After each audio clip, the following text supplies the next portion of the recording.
Buenos días, tengan apreciables alumnas y alumnos.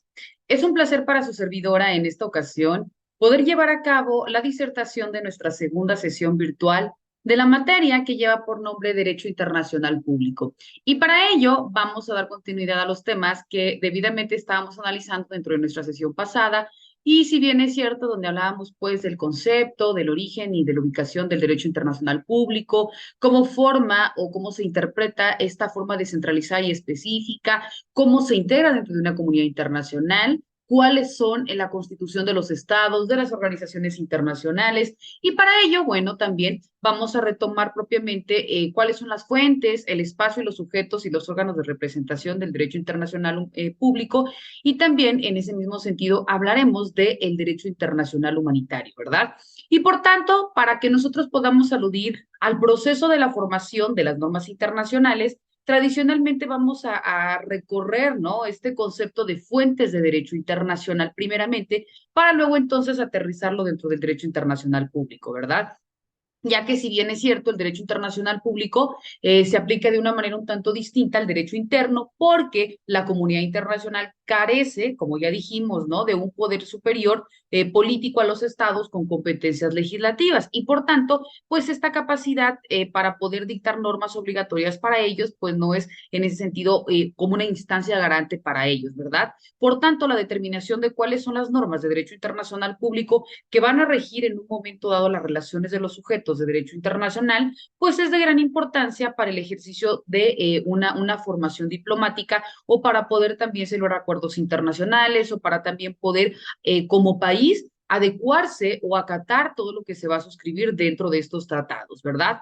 Cuando nosotros hablamos del derecho internacional público, vemos que toma especial atención el numeral 38.1 del Estatuto de los Tratados Internacionales, ¿verdad? Que establece que el tribunal tiene la función de decidir conforme al derecho internacional todas aquellas controversias que le sean sometidas a consideración y, por tanto, deberá aplicar las convenciones internacionales, podrá aplicar también la costumbre internacional, podrá aplicar también los principios generales del derecho y por consonancia las decisiones judiciales y la doctrina de los publicistas. Esto como medios auxiliares para poder determinar las reglas del derecho.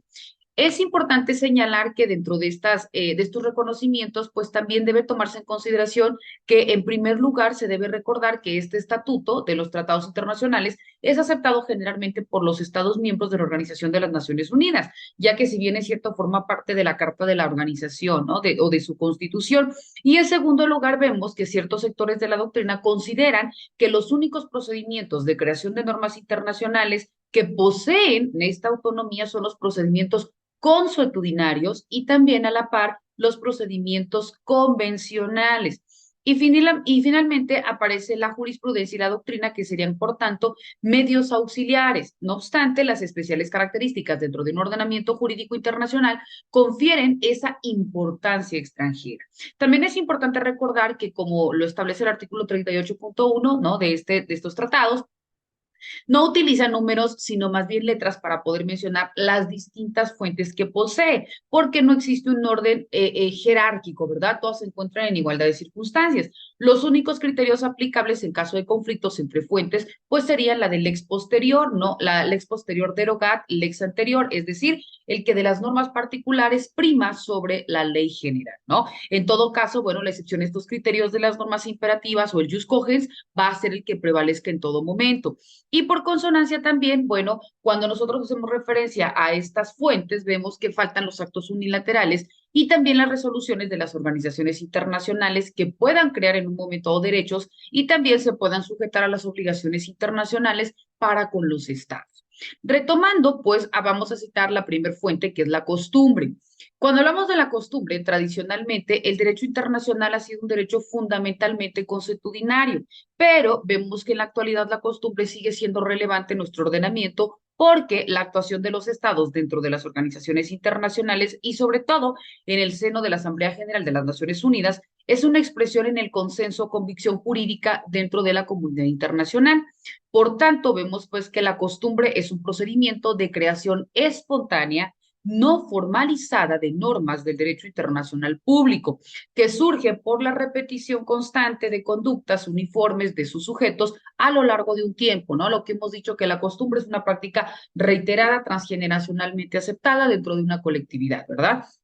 Las cuales, bueno, se van a iniciar de manera libre y que también poseen un tiempo indeterminado y que son consideradas por todos o por la gran mayoría de los que practican como una obligación jurídica. Se encuentran también los elementos que debemos de tomar en consideración que forman parte de la costumbre. Así pues, vemos que la costumbre se compone de dos elementos. Primero, la práctica de los estados o elemento material u objetivo, y como segundo elemento encontramos la convicción jurídica de su obligatoriedad o también conocida como la opinio juris, que es el elemento subjetivo o también considerado como elemento psicológico. Cuando nosotros hacemos referencia al primer elemento, que es el elemento material, se llama práctica y este consiste en los comportamientos reiterados en el tiempo que tienen una interrelación entre ellos, ¿no? Y que va a tener también una relación con cualquiera tema concreto, por ejemplo, el derecho del mar, o no, derecho marítimo, derecho aéreo, relaciones diplomáticas, etcétera, ¿no? Estos comportamientos forman parte de un proceso y a la hora de analizar la práctica de los estados, pues hay que tomar en cuenta qué comportamientos constituyen el elemento material de la costumbre, los cuales pueden ser tanto positivos o en su caso pueden ser también negativos. Cuando hablamos de los comportamientos positivos son las acciones y cuando hablamos de los comportamientos negativos son las omisiones. Existen también costumbres negativas que obligan a los estados a abstenerse de actuar siempre que el elemento material se una con el elemento espiritual, es decir, cuando traiga aparejada la conciencia jurídica del deber de abstenerse. Por ello se establece también que la práctica ha de ser constante y uniforme, que son estos requisitos que excluyen la respuesta contradictoria y que por tanto van a exigir una identidad entre las distintas conductas de un Estado. Y también cuando se dice que la práctica debe ser general, es que debe ser seguida de manera secuencial, es decir, es una práctica transgeneracionalmente aceptada, porque si únicamente se practica, ejemplo, ¿no? Hace 50 años y se dejó de aplicar y hasta hoy día se hace, no se puede decir que es costumbre porque no tenía un orden recurrente, ¿verdad? Ya que la costumbre se consolida mediante la generalización de una determinada conducta, pero la práctica sea general no quiere decir que todos los estados tienen el mismo comportamiento, sino que más bien basta con que actúen los estados interesados para que luego entonces se pueda considerar con ese o bajo ese elemento de la costumbre, ¿verdad?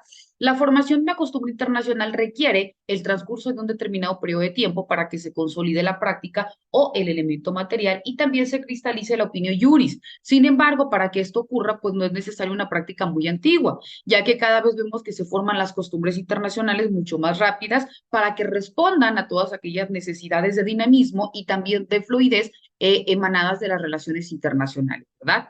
Cuando hablamos del segundo elemento, propiamente dentro de esta reconocimiento de la fuente de la costumbre, vemos que se encuentra el elemento espiritual o también conocido como la opinio juris sirve necessitatis, que es la convicción expresada de una forma pública de la que se establecen los precedentes de la práctica y que se tiene que continuar llevando a cabo porque hay una obligación jurídica de hacerlo. Es decir, la opinio juris debe desprenderse del propio comportamiento de los estados, ya que son muchos los actos que pueden servir para la existencia del opinio juris, sin embargo, son los actos unilaterales, es decir, lo que de manera directa realiza un Estado, como hablando como país, ¿no? Para que pueda realizarse esta correspondencia diplomática, para que pueda establecerse la legislación de los estados, para que se tomen decisiones de los tribunales nacionales, para que también se resuelvan las organizaciones internacionales, para que se emitan decisiones de tribunales internacionales, entre otras, ¿verdad?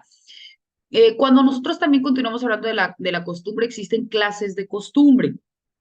En la costumbre se debe distinguir por su amplitud territorial en dos grandes grupos. La primera, que son costumbres generales o universales, y la segunda, que son costumbres particulares.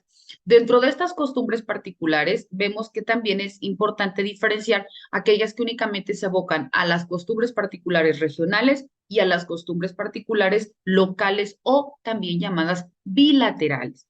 Cuando hablamos de las costumbres generales, tienen ámbito universal y también obligan en principio a todos los estados, salvo que hayan opuesto a la misma en su periodo de formación de manera inequívoca y expresa, es decir, una regla de objeción persistente.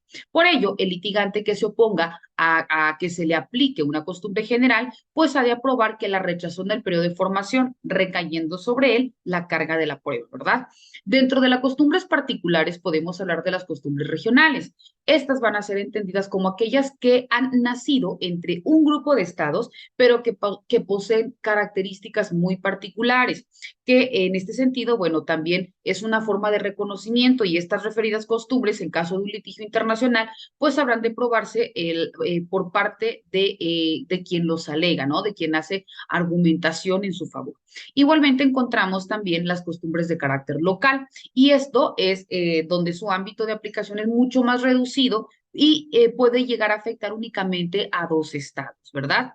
Cuando también nosotros hablamos de la interacción entre la costumbre y el tratado, o también la costumbre relación de la Asamblea General de las Naciones Unidas, vemos que en cuanto a la interacción entre un tratado y una costumbre, que puede llevar también a la existencia de dos normas con el mismo contenido, una convencional y otra consuetudinaria. ¿Por qué? Porque ambas conservan una naturaleza propia, como se encuentra establecido en el artículo 43, ¿verdad? De la Convención de Viena, y también que nos indica que se pueden dar efectos. Estos efectos pueden ser declarativos, puede tener un efecto cristalizador y puede tener un efecto constitutivo. Cuando hablamos del efecto declarativo, vemos que una costumbre ya existe y por tanto es recogida dentro de un tratado. Este hecho sirve como prueba suficiente de la presencia del elemento espiritual, lo que conocemos como el opinio juris.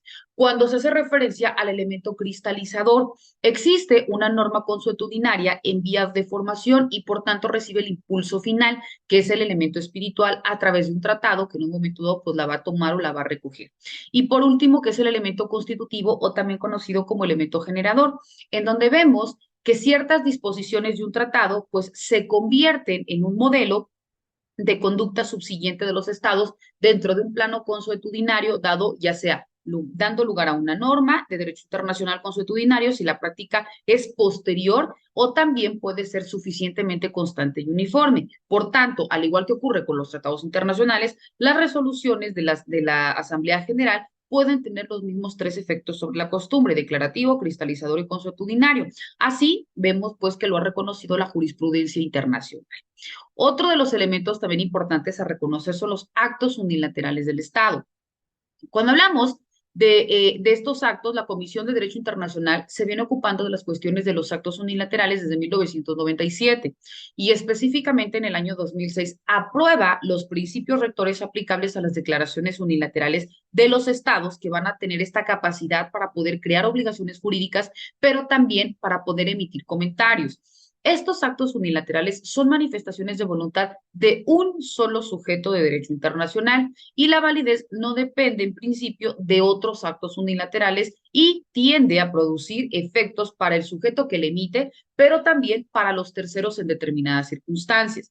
Cuando nosotros hablamos de estos actos unilaterales, vemos que también deben constar de elementos. El primero de ellos es una manifestación de voluntad tomada en consideración en sí y también por sí misma, no como elemento constitutivo de un acuerdo. Perdón. También nos indica que se debe analizar la realización de un solo sujeto. En el mismo sentido, también hace referencia que no depende de otros actos jurídicos para que en ese mismo sentido pueda tener un reconocimiento. Y también la producción es para generar efectos para el sujeto que realice el acto unilateral.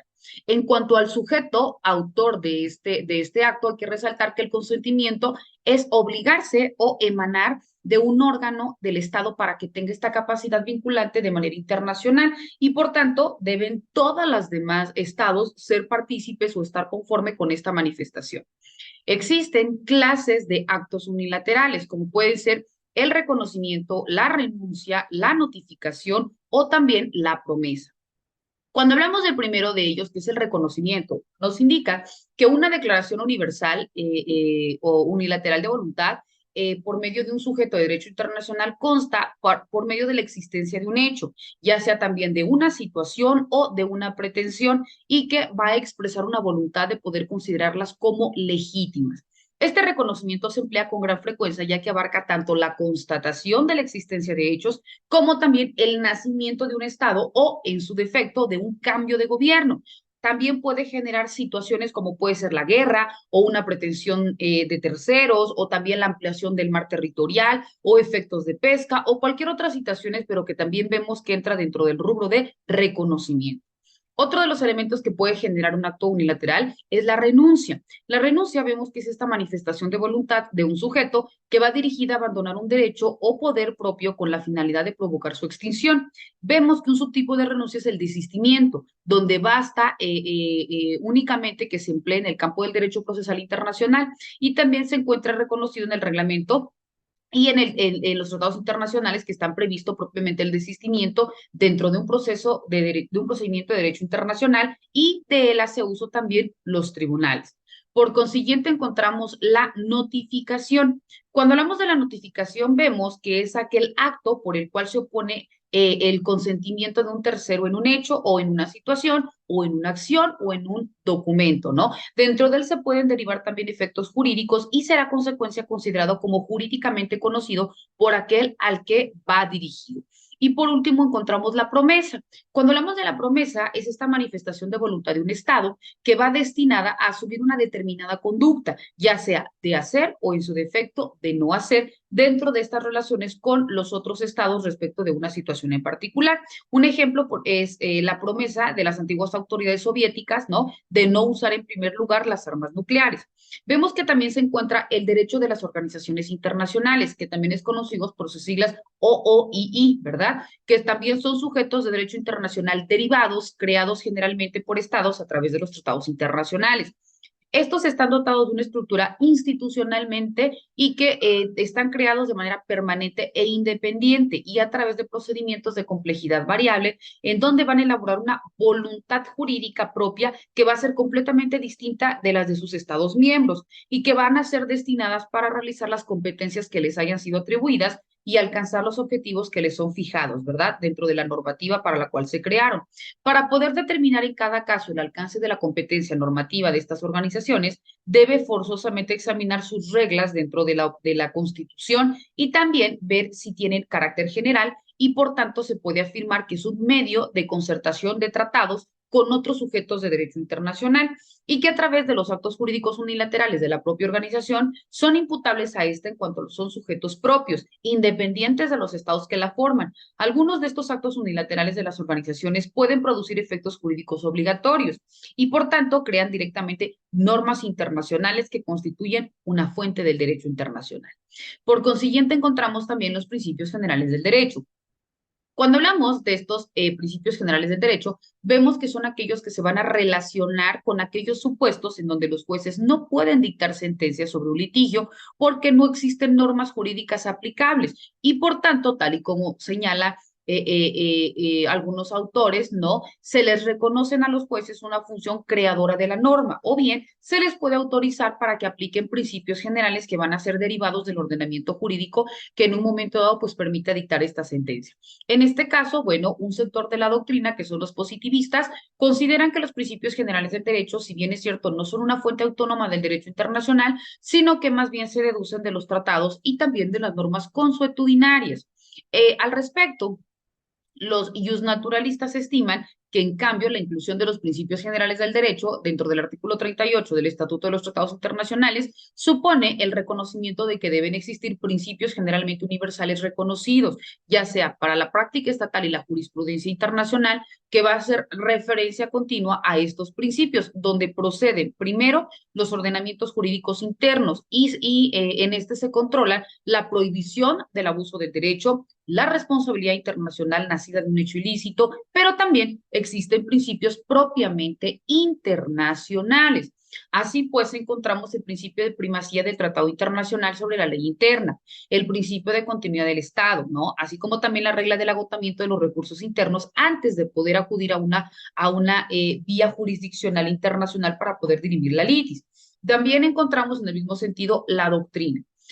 Cuando hablamos de la doctrina, vemos que también toma su soporte en el artículo 38 de los tratados internacionales, donde alude a que los autores de mayor relevancia retoman como un medio auxiliar. ¿Para qué? Para la determinación de las normas internacionales, ¿no? ¿Por qué? Porque es una forma de reconocimiento o es un supuesto, porque a partir de la jurisprudencia internacional, si bien es cierto que existe, en algunos casos es escasa, forzosamente tenemos que hacer referencia a las doctrinas para poder tener un panorama mucho más amplio al momento de dirimir una litis.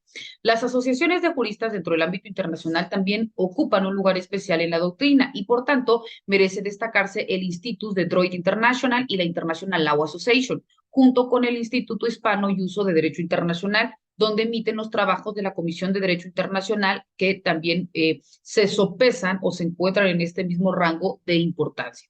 Encontramos también a la jurisprudencia.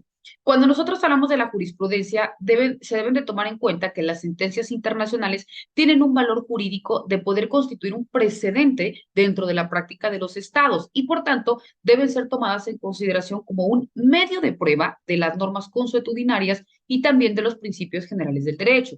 En estas decisiones judiciales se incluirán tanto las del ámbito interno como también las del ámbito internacional, y por ello se afirma que las sentencias internas pueden tener un valor significativo y equiparado como un precedente en la vida práctica, mientras que las decisiones de instancias judiciales internacionales serían un medio auxiliar de determinación y prueba de las normas consuetudinarias y también de los principios generales del derecho. Vemos también que como órganos judiciales internacionales destacan el Tribunal Permanente de Justicia Internacional, el Tribunal Internacional de Justicia, y esto tanto en sus funciones jurisdiccionales, pero también dentro de sus funciones consultivas. Por consiguiente, se encuentran las normas imperativas, que es el Jus Cogens internacional. En esta vemos que las normas imperativas, o también conocidas como el Jus Cogens internacional, son las normas de derecho internacional general que en un momento dado van a proteger todos aquellos valores y también todos aquellos intereses que son esenciales para la comunidad internacional. Estas normas poseen un alcance general y al respecto, el artículo 53 de la Convención de Viena sobre Derechos de los Tratados celebrados entre Estados precisa la definición imperativa de esta, ¿no? Es decir, de las normas como tal. Indicando que una norma imperativa de derecho internacional es una norma general, una norma aceptada y una norma reconocida por la comunidad internacional de los estados en su conjunto, como reconocida como una norma que no admite acuerdo en contrario y que solo puede ser modificada por una norma ulterior de derecho internacional general que tenga el mismo carácter. Este concepto de normas imperativas se opone al de las normas dispositivas. ¿Por qué? Porque vemos que estas son aquellas disponibles para los estados de modo que puedan adoptar otras posteriores, en tanto que las normas imperativas no lo permiten, ¿verdad? Por tanto, vemos que no existe un listado de las mismas y por ello también se puede considerar que deben ser incluidas en el principio libre de determinación de los pueblos, la prohibición de la tortura, el genocidio, la prohibición del uso de la fuerza, entre otras, ¿no? Esta forma de reconocimiento de los tratados internacionales también reconoce por primera vez la existencia de las normas explícitamente en los asuntos de actividades armadas dentro del territorio del Congo. Vemos, pues, que estas son algunos de los puntos importantes que se deben de tomar como reconocimiento dentro de las fuentes del derecho internacional. Asimismo, es importante hablar de los tratados internacionales. El artículo 38 del Estatuto de la Corte Internacional de Justicia menciona los tratados como una de las fuentes del derecho internacional público. Su importancia es por demás trascendental porque a partir de su codificación y desarrollo progresivo del derecho de los tratados se adopta así dentro de la Convención de Viena sobre el derecho de los tratados, que dicho sea de paso se establece en 1969 y se aplica a los tratados entre los estados, ¿verdad? A este instrumento se añade la Convención de Viena sobre el derecho de los tratados entre estados y organizaciones internacionales o entre organizaciones internacionales de 1986, que aún, si bien es cierto, no entró en vigor y cuya regulación guarda un estrecho paralelismo con la de 1969. Dentro de esta, vemos que establece en su artículo segundo, en el 2.1, inciso A, de la Convención de los Derechos de los Tratados, la definición propia de los tratados internacionales, en donde argumenta que vamos a entender por tratado un acuerdo internacional celebrado por escrito entre estados y que va a ser regido por el derecho internacional, ya conste en un instrumento único o en dos o más instrumentos y cualquiera que sea su denominación particular. Dentro de esta forma de reconocimiento vemos que a partir de este enunciado surge una definición mucho más amplia y completa de un tratado internacional, al hacer referencia que, si bien es cierto, ya dijimos, ¿no?, que es un acuerdo de voluntades entre dos o más sujetos de derecho internacional, que va a estar destinada a producir efectos jurídicos y que va a ser regidos por el derecho internacional. Vemos nuevamente, ya consta en un instrumento único o en dos o más instrumentos conexos y cualquiera que sea su denominación particular. De esta definición vemos que se desprenden elementos esenciales de un tratado. Primero, que exista un acuerdo, ¿no? Es decir, que se exprese declaraciones de voluntad coincidentes. Esta voluntad concordante se materializa habitualmente por escrito, pero puede darse el caso que se realice a través de una forma verbal. Entonces, el acuerdo celebrado por escrito puede constar en un instrumento único o en dos o más instrumentos separados, pero conexos o complementarios.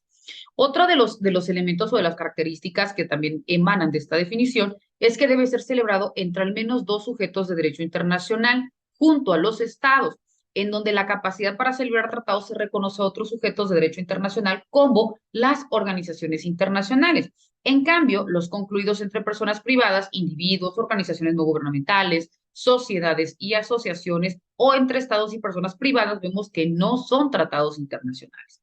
Otro de los elementos es el acuerdo debe estar destinado a producir efectos jurídicos, es decir, crear derechos y también obligaciones entre las partes, ya que si bien es cierto, no son tratados internacionales, los acuerdos o instrumentos que generen solo compromisos políticos, como los acuerdos entre los caballeros, los comunicados conjuntos, las declaraciones de principios o los memorandos de entendimiento. Otro de los elementos es que está regido por normas de derecho internacional y por tanto se excluyen así los acuerdos sometidos al derecho interno. Es importante también citar que dentro de los tratados existen clases de tratados internacionales. Los tratados pueden clasificarse en función a diversos criterios. Puede ser por el número de partes, pueden ser bilaterales o pueden ser multilaterales. Cuando hablamos de bilaterales es entre dos sujetos internacionales. Cuando hablamos de multilaterales, en los que participan más de dos sujetos. Y en estos últimos, en los multilaterales, se pueden a su vez subdividir en restringidos y en generales. Son restringidos cuando se consideran abiertos a un número determinado de estados y son generales cuando son vocación de universalidad. También se encuentra otra clasificación de los tratados por su grado de apertura a la participación y estos pueden ser abiertos o cerrados. Cuando hablamos de que son abiertos, son los que pueden hacerse llegar a través de las partes y que estos, aunque estos no hayan tomado parte dentro de su proceso de formación, y son cerrados aquellos restringidos a los particulares originarios en los mismos y a los que la participación de un nuevo Estado supone la creación de un nuevo acuerdo entre los participantes originarios y los de nuevo Estado. También se encuentran los semicerrados, que son aquellos en que otros estados pueden llegar a ser partes, que son distintos a los estados originarios, pero que pueden figurar en una lista anexa al tratado, o bien se prevé en el propio tratado un procedimiento particular de adhesión, y también por el envío de una invitación de los estados originarios para que otros estados se puedan adherir al tratado. También existe otra clasificación que está atendiendo a su función de creación de obligaciones, y estos pueden ser tratados contrato o tratados ley. Cuando son tratados contratos son los que prevén un intercambio de prestaciones entre los contratantes, y cuando hablamos de un tratado ley son los que intentan crear una norma de carácter general aplicable a toda la comunidad internacional o a una parte de ella. También otra clasificación es por su duración. Cuando hablamos de por su duración es con un plazo de duración determinado, o bien puede ser de manera explícitamente señalado, es decir, un plazo de duración determinado pasado el cual se extingue, o de duración indeterminada que puede ser salvo denuncia o prorrogable cuando se expresa de manera directa o tácitamente. Puede ser otra clasificación que es por la forma de conclusión. Cuando hablamos de la forma de conclusión, puede ser los concluidos, que es una forma solemne que tiene un procedimiento de conclusión, ya sea en cualquiera de las fases de conformidad con las que disponga el tratado, y también de las normas constitucionales en base a las cuales se está manifestando el consentimiento de los estados, o pueden ser concluidos. Y en esta forma, cuando entran dentro del grupo concluidos, es una forma simplificada donde se concluye mediante un acto único como la firma o mediante el canje de notas. ¿verdad? Existen también fases dentro de la celebración de los tratados internacionales y la parte segunda de sección primera de los artículos 6 al artículo 18 de la Convención de Viena sobre los Derechos de los Tratados se refiere al proceso de celebración de los tratados internacionales en el que pueden señalarse distintas fases. La primera, que es la fase inicial del proceso de celebración, en donde se encuentra la negociación, la adopción y la autenticación. En esta fase hay tres momentos o actos a través de los cuales se celebra el proyecto del tratado. Primero ya vimos que es la negociación, que si bien es cierto tiene éxito, concluye con la adopción y la autenticación del tratado, ¿no? Cuando hablamos de la negociación, la Convención de Viena sobre los Derechos de los Tratados no se refiere de manera expresa a la negociación, pero sí la define al momento de establecer que el Estado negociador como un Estado que ha participado en la celebración y adopción del texto, ¿verdad? Cuando habla de la negociación es cuando alude que los representantes hacen propuestas y contrapropuestas, se discuten y también se fijan de cara a cara y da lugar a un entendimiento y a elaborar el texto de los tratados. Todo ello presidido por el principio de buena fe. Cuando hace referencia a las negociaciones, vemos que estas se desarrollan a través de conversaciones directas entre los representantes de los estados o también en el seno de una conferencia internacional convocada para el efecto por un estado o también por una organización internacional. Por consiguiente, se puede encontrar la adopción del texto.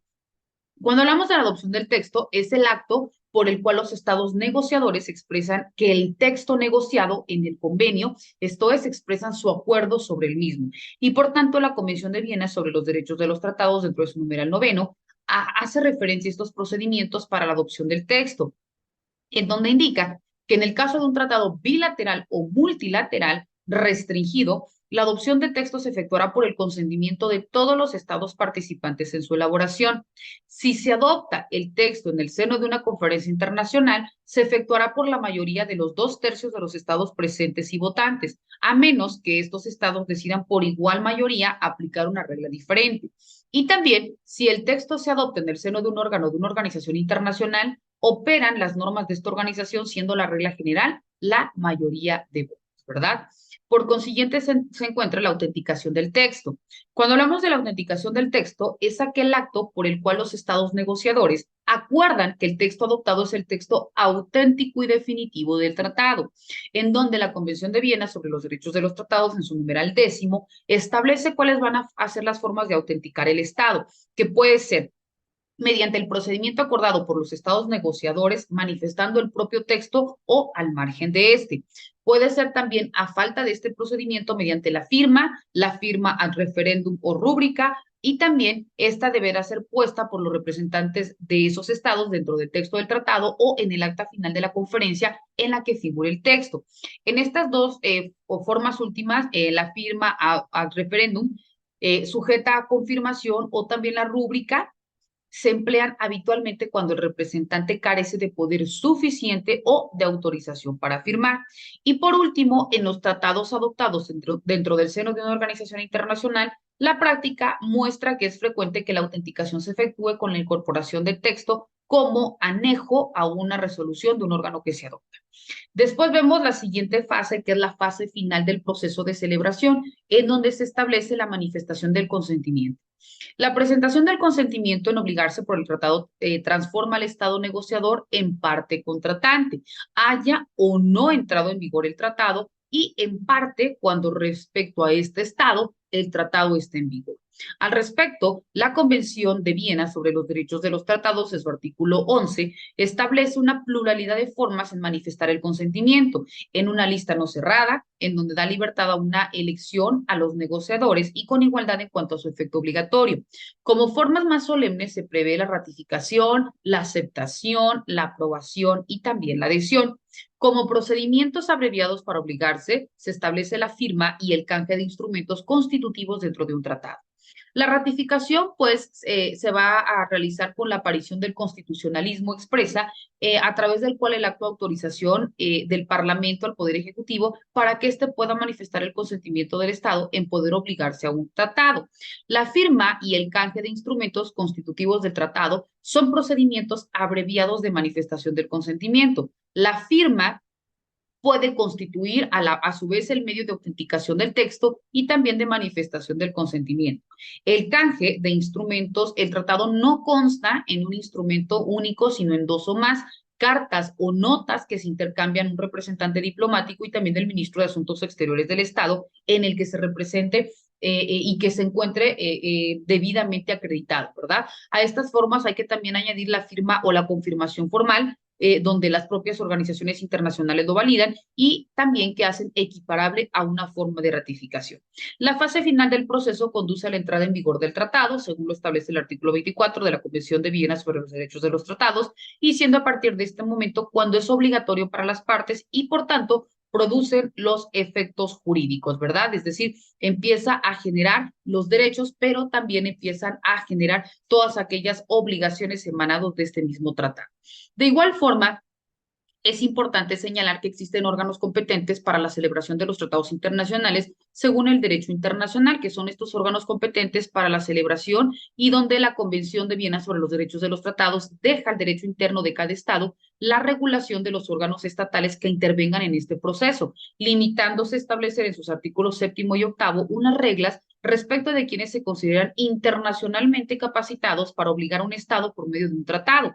A esos efectos se entienden por plenos poderes o plenipotencia, que es un documento que emana de la autoridad competente de un Estado por el que se designa a una o a varias personas para representar al Estado en la negociación, en la adopción o en la autenticación del texto de un tratado, para poder expresar el consentimiento de un Estado en obligarse por un tratado o también para poder ejecutar cualquier otro acto con respecto a un tratado, ¿verdad? La regla general establece que para la adopción y autenticación del texto como para manifestación del consentimiento, se considerará que una persona representa a un Estado si se presentan los adecuados plenos poderes o si se deduce de la práctica seguida por estos Estados interesados o también de otras circunstancias que la intención de los Estados ha sido considerar a esa persona como representante del Estado, ¿verdad? Y por tanto generar esos efectos y prescindirá de la presentación de los plenos poderes. Vemos pues, apreciables alumnas y alumnos, que estos y otros temas son los que también vamos a continuar disertando tanto en nuestras cápsulas informativas, quedando como siempre a sus apreciables órdenes ante cualquier duda, comentario o aportación y les deseo el mayor de los éxitos. Hasta luego.